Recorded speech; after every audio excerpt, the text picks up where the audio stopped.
Hey everyone! Welcome back to Corporate Decoder, the place where we try to make sense of the complex world of corporate filings. And yes, this one is a bit of a spicy one, so brace yourselves. Today we are diving into a filing from DT Cloudstar Acquisition Corporation, and it looks like things are getting interesting with their shareholder meeting. We are going to break down what is really going on behind the scenes beyond just the official statements.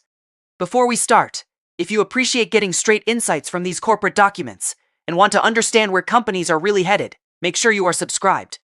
We also have a Discord community linked in the description below, where we discuss these filings in real time. Let's get right into it. So we have DT Cloudstar Acquisition Corporation, a company that deals in something called units. Now, these units are made up of ordinary shares and rights. It sounds a bit complicated, but basically they are offering different pieces of the company.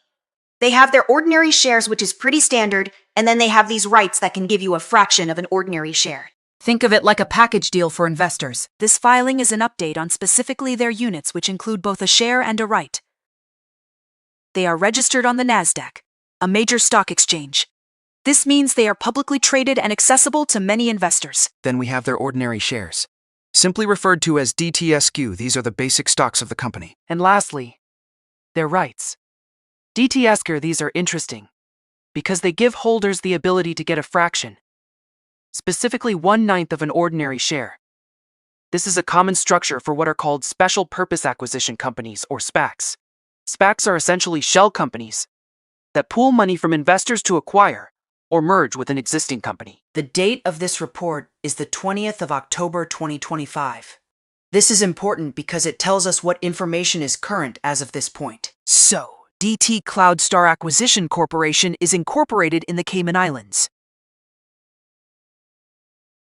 This is pretty common for companies that are or will be listed on U.S. exchanges. Their commission file number is 001-42167.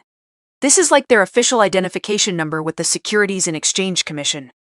Or SEC, the folks who keep an eye on public companies. And their IRS employer identification number is not applicable. This often means they are a foreign entity or structured in a way that doesn't require a standard U.S. tax ID for this particular filing. Their principal executive offices are located in New York City. So even though they are incorporated in the Cayman Islands and listed on the NASDAQ, they have a physical presence here. For those curious about direct contact, their phone number is listed. Now let's talk about what is actually trading on the market. The company has registered different classes of securities. This includes their units, ordinary shares, and those rights we talked about earlier. Each of these are traded on the NASDAQ Stock Market, LLC. Here is a really important point. DT Cloudstar Acquisition Corporation is an emerging growth company. This means they are a newer public company and have certain regulatory benefits and flexibilities. They are also electing not to use the extended transition period for new or revised financial accounting standards. This shows a willingness to adopt newer accounting rules sooner rather than later, which can sometimes indicate confidence or a desire for greater transparency. The main meat of this report falls under other events. This is where the really interesting stuff is happening. So, here is the scoop. On the 20th of October 2025, the company decided to reconvene its annual general meeting of shareholders. This meeting was originally scheduled to approve certain proposals, which were detailed in a proxy statement filed back in September, and then updated in October. And this is a big but. The meeting was then further adjourned. This means it was postponed. It is now set for the 22nd of October 2025 at 10 a.m. Eastern Time. And here is the kicker. No actual business was conducted during this reconvening except for voting to adjourn it again. This kind of adjourned meeting can sometimes signal that there are disagreements, or that more time is needed for negotiations, or to gather enough votes for the proposals. If you are a shareholder and want to change your vote or take back your previous vote on any proposal, you have a deadline. You need to get your updated votes in before 11:59 p.m. Eastern Time on the 21st of October 2025. This deadline is critical as it would be just before the rescheduled meeting. Now, for shareholders who have already asked to redeem their shares, meaning they want their money back, there is an option to withdraw that request. They can do this by contacting V-Stock Transfer LLC, their transfer agent. This is a key piece of information for investors considering their options given the meeting's adjournment. It suggests there might be a window to reconsider staying invested. For anyone looking to change their vote or their redemption request, the company directs them to the proxy statement. This document is where all the details about the proposals and how to act are laid out. It's essential reading for any shareholder involved. This numbering suggests there is more document to follow. Now we get to the formal part of the filing, the signatures.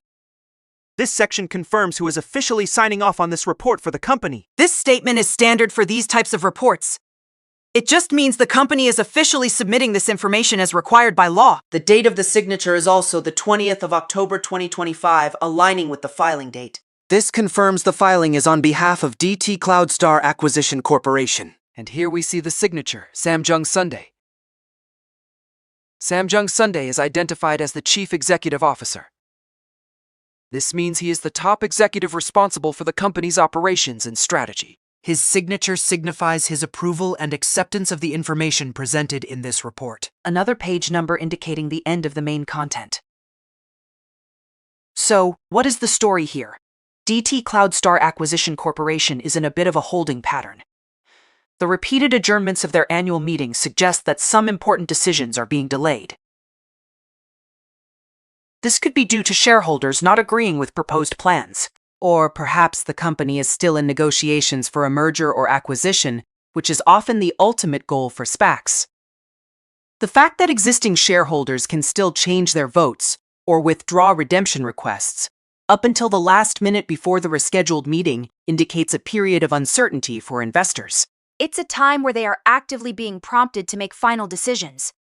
This isn't necessarily a bad sign in itself, but it highlights a critical juncture for the company and its investors. The company seems to be trying to secure the necessary approvals before moving forward, and they are giving shareholders ample opportunity to reconsider their positions, which could be a strategy to ensure successful passage of their proposals. The extended transition period election also suggests they are focused on being compliant with newer financial reporting, which is a positive for transparency. Overall, DT Cloudstar Acquisition Corporation appears to be navigating a common but critical phase for SPACs. The key will be what happens at the rescheduled meeting on the 22nd of October. Are they going to get the approvals they need to proceed with their plans, or will further complications arise? This situation demands a close watch from investors as their next steps will reveal a lot about their future direction and potential for growth. All right, that is our breakdown of DT Cloudstar Acquisition Corporation's latest filing. What is your take on these adjournments and shareholder engagement tactics? Do you think this signals a smooth path forward or potential trouble? Drop your thoughts in the comments below. If this in-depth analysis was valuable, hitting that like button really helps us out. And be sure to subscribe for more corporate deep dives like this. Don't forget to check out the Discord server in the description, where we chat about these filings and much more. Thanks for watching, and we'll see you next time on Corporate Decoder.